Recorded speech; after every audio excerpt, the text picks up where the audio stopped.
இனிமையிலும் இனிமையான உலக மக்கள் அனைவரையும் யோகா நாகையின் சார்பாக வணக்கத்தை தெரிவித்து உங்களோட உரையாட நான் வந்திருக்கும் இந்த நேரத்தில் யோகா பயிற்சி மிக சிறந்ததுங்க.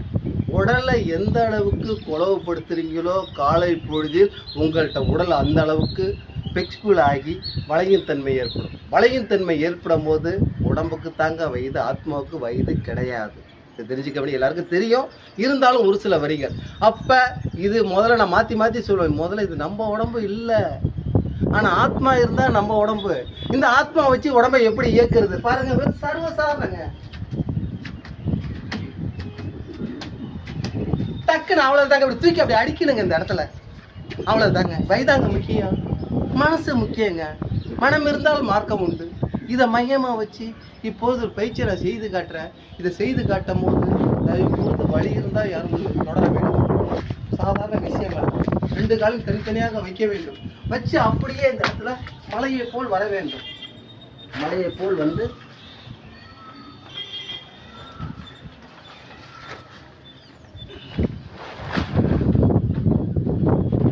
இப்படி தூக்கி பார்க்க இந்த இதயம், நுரையீரல், மற்ற வயிறு, கால், பாதம் படிய வேண்டும். படிய இரத்த ஓட்டங்கள் உச்சி முதல் உள்ளங்கால் வரையில் உள்ள நடக்க வாய்ப்பு இருக்குது. நண்பர்கள் நீங்கள் தொடருங்க. இதெல்லாம் சாதாரண பயிற்சி இல்லை.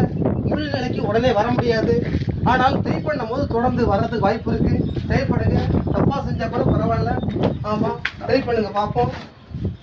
கால் இரவலை வடங்கிட்டீங்க, ரைட்டு. மலையை போல் வாங்க, மலை ஆசனம் வந்து கால் பாதங்கள் இருக்கட்டும். வெரி குட், சூப்பராக சரிங்க. இதை அப்படியே மடக்குங்க, கையை பார்ப்போம். மடக்கி கை வரல நீட்டுங்க, கண்களால் பார்த்து தலையை கொண்டு வந்து வைக்கிறதுக்கு முயற்சி பண்ணுங்க. வச்சு கௌதம் இங்கே எப்படியாப்பா இப்படி பூந்து போகிற பக்கம் அப்படியே சீக்கிரம் முடிய நேரத்தை கருதி இந்த இடத்துக்கு பாருங்க. அப்படி போகிறது மதிக்க மேம்பாலம் போல் இருக்க வேண்டும் உடம்பு. இப்போ நீங்கள் என்ன செய்யுங்க, தூக்கி பாருங்க என்ன நடக்குதுன்னு. வழி இருந்தால் செய்ய வேண்டாம். இந்த இடத்தில் பாதங்கள் தூக்கிட்டு செய்யறது சாதாரண விஷயம், ஆனால் பாதங்களை உள்ள அமுக்கும் போது தாங்க பெரிய 1 கோடி ரூபா ஆபரேஷன் உள்ள நடந்துகிட்டு இருக்கு. இந்த யோகா பயிற்சியின் மூலம் எந்த மாற்றமும் இல்லை. ஆனால் கால் பாதத்தை அமுக்கிறீங்க, உள்ள என்ன நடக்குது அவங்க தான் தெரியும். அமைக்கி பாருங்க நண்பா, வருதானே. இன்னும் பாதத்தை அமுக்கல நீங்க, அதனால வேண்டாம், வலியுறுத்த வேண்டாம். பாதத்தை அமுக்கும் போது தான் உங்க உடல் இறைவனிடம் அருள் பெற வாய்ப்பு இருக்கு. இதுல எந்த மாற்றமும் உண்மை. இறைவனுக்கு நன்றி சொல்லி தொடர்ந்து பயிற்சி செய்யுங்க. எல்லாத்தையும் பாருங்க. பார்த்ததோட எல்லா மக்களுக்கும் அறிவுங்க. வழி இருந்தால் தைக்கூர்ந்து செய்யணும்னு அன்பான வேண்டும். வாழ்க நலம், வளர்க யோகா. பெல் பட்டன் அமுக்க மறந்துடாதீங்க. நன்றி, வணக்கம்.